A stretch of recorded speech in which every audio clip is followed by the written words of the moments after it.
Lecture number 8 पेटी cash book. पेटी का मतलब होता है छोटा या कम दर्जे का।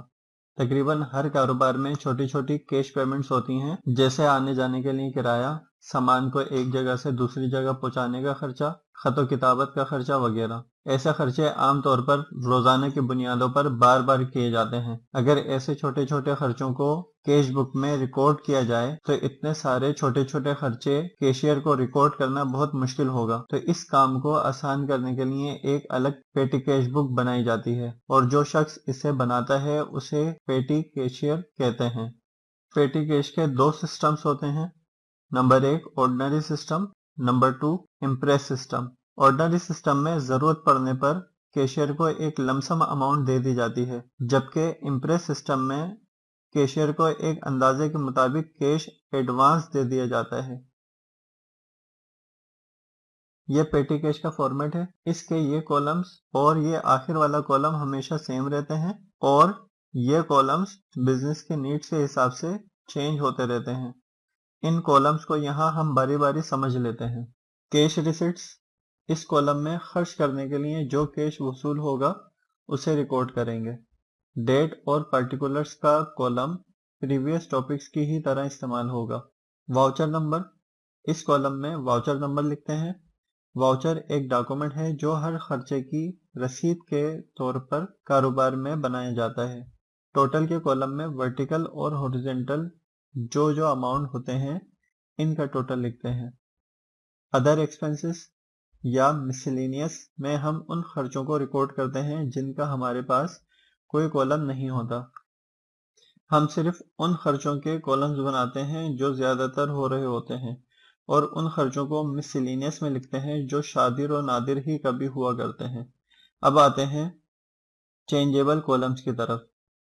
ये कुछ खर्चे हमने एक साथ लिख के शो किए हैं, लेकिन आपको ज्यादा से ज्यादा 4 कॉलम्स बनाने हैं और ऐसे खर्चों के कॉलम्स का इंतखाब करना है जो आप समझते हैं बार बार किए जाएंगे।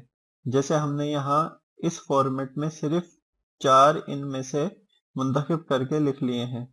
ये सवाल हमें मुकम्मल सॉल्व करना है जिसमें जर्नल एंट्रीज भी बनानी है और यहाँ कॉलम्स का भी बताया गया है कि जो हमने पेटी कैश बुक में यूज करने हैं। जब सवाल में कॉलम्स दिए गए हों तो सिर्फ वही कॉलम्स यूज करते हैं। इस सवाल को इम्प्रेस सिस्टम के मुताबिक हल करना है। स्टेप्स फॉर मेकिंग पेटी कैश बुक। स्टेप नंबर 1, सबसे पहले ये फॉर्मेट बना लेंगे। Step number 2, recording. सबसे पहले जो बैलेंसेस दिए हुए हैं उन्हें हम रिकॉर्ड कर लेंगे। 1 मार्च का बैलेंस है 220। 1 मार्च बैलेंस आया 220 और 1 मार्च को ही हमें कैश रिसीव हुआ है, तो यहाँ रिसिट के कॉलम में ही इसे लिखेंगे, बिल्कुल इसी तरह जैसे हमने कैश बुक में लिखा था। जब कैश रिसीव हुआ था तो रिसिट साइड पर लिखते थे और जब अदायगी करते थे कैश की तो पेमेंट साइड पर। यहाँ भी ऐसा ही है, जब आप एक्सपेंस रिकॉर्ड करते हैं तो इस तरफ यानी क्रेडिट या पेमेंट साइड पर लिखते हैं। 5 तारीख को एक एम्प्लॉय को 180 रुपीज कहीं आने जाने की मद में अदा किए, तो यहाँ कन्वेंस के कॉलम में आया 180 और टोटल में भी 180 आया और यहाँ पार्टिकुलर्स में हमने इस खर्चे की डिटेल लिखी और यहाँ तारीख। 9 को स्टैम्प्स खरीदी 45 रुपीज की, तो यहाँ पोस्टेज एंड टेलीग्राम के कॉलम में आया 45, बाकी सब पिछली एंट्री की तरह आ गया। 16 को ब्लैंक और कार्बन पेपर्स खरीदने के लिए 110 रुपीज खर्च किए, तो यहाँ आया प्रिंटिंग एंड स्टेशनरी के कॉलम में 110। 19 को ऑफिस पियोन को 50 रुपीज टिप दी, लेकिन हमारे पास इस हवाले से कोई कॉलम मौजूद नहीं, तो हम इसे मिसलेनियस में लिख लेंगे, तो यहाँ आया 50। 21 को मेमो बुक खरीदी, तो यहाँ 1450 आया प्रिंटिंग एंड स्टेशनरी में। 22 को पुलिस को 100 रुपये अदा किए, तो हमने इसे कुलीज एंड कार्टेज के कॉलम में रिकॉर्ड किया। 23 को 285 डोनेशन के तौर पर मिस्टर ए को दिए, लेकिन डोनेशन का कोई कॉलम नहीं, तो इसे मिसलेनियस में रिकॉर्ड किया। 27 को लोकल ट्रेवलिंग यानी कन्वेंस के अगेंस्ट 40 का खर्चा हुआ, तो आया कन्वेंस के कॉलम में।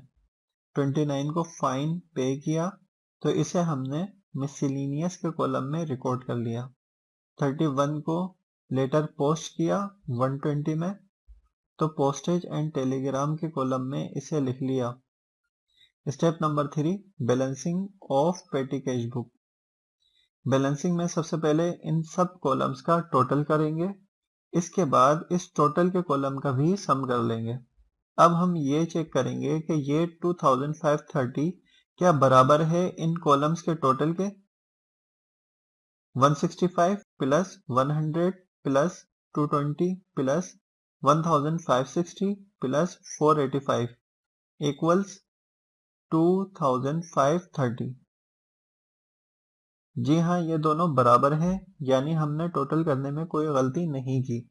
अब हम डबल लाइन पर कैश रिसीट का टोटल लिखेंगे, तो ये आया 3000 और इसे इस कॉलम में भी लिख लेंगे। अब 3000 और 2530 का डिफरेंस निकालेंगे, तो ये आया 470 और इसे नेक्स्ट मंथ की 1 अप्रैल को भी लिख लिया।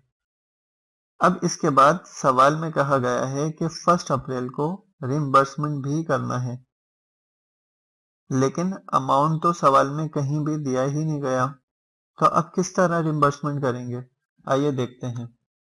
रिम्बर्समेंट ऑफ पेटी कैश बुक।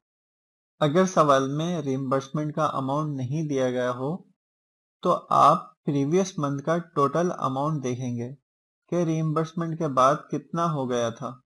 तो यहाँ प्रीवियस मंथ बैलेंस था 220 और मजीद रीइंबर्समेंट के बाद ये टोटल 3000 हो गया था, लिहाजा इस महीने भी हम इसे 3000 ही करेंगे। 470 में कितने जमा करें तो ये 3000 हो जाए। तो इस चीज को मालूम करने के लिए सिंपली हम 470 को 3000 में से माइनस कर लेंगे, तो ये आया 2530। यहाँ ये हुआ मुकम्मल। अब बनाते हैं इसकी जर्नल एंट्रीज। पहले एंट्री में 1 मार्च की रिइंबर्समेंट रिकॉर्ड करनी है और यहाँ हमें 2780 रिसीव हुए थे, तो एंट्री आई petty cash fund debit bank credit 2780। लेकिन सवाल में तो बैंक का कहीं जिक्र ही नहीं था, तो आपको ये बात याद रखनी है कि पेटी कैश बुक के लिए एक चेक इशू किया जाता है और बैंक से पैसे निकाल लिए जाते हैं इस चेक के अगेंस्ट। तो इसीलिए कैश आ गया तो डेबिट किया और बैंक कम हो गया तो क्रेडिट। दूसरी एंट्री में पेमेंट को रिकॉर्ड करना है, तो हमारे पास 5 किस्म की पेमेंट्स हैं और इनके टोटल ये हैं, तो इन्हें इस तरह लिखेंगे डेबिट में और पेटी कैश फंड क्रेडिट कर देंगे। इसके बाद 1 अप्रैल की रिइंबर्समेंट की एंट्री है, जो कि बिल्कुल 1 मार्च की ही तरह बनेगी, लेकिन अमाउंट आएगा 2530, जो कि हमने रीइंबर्समेंट अमाउंट कैलकुलेशन के मेथड को इस्तेमाल करते हुए मालूम किया था। यहाँ यह सवाल हुआ मुकम्मल। नेक्स्ट वीडियो तक के लिए गुड बाय।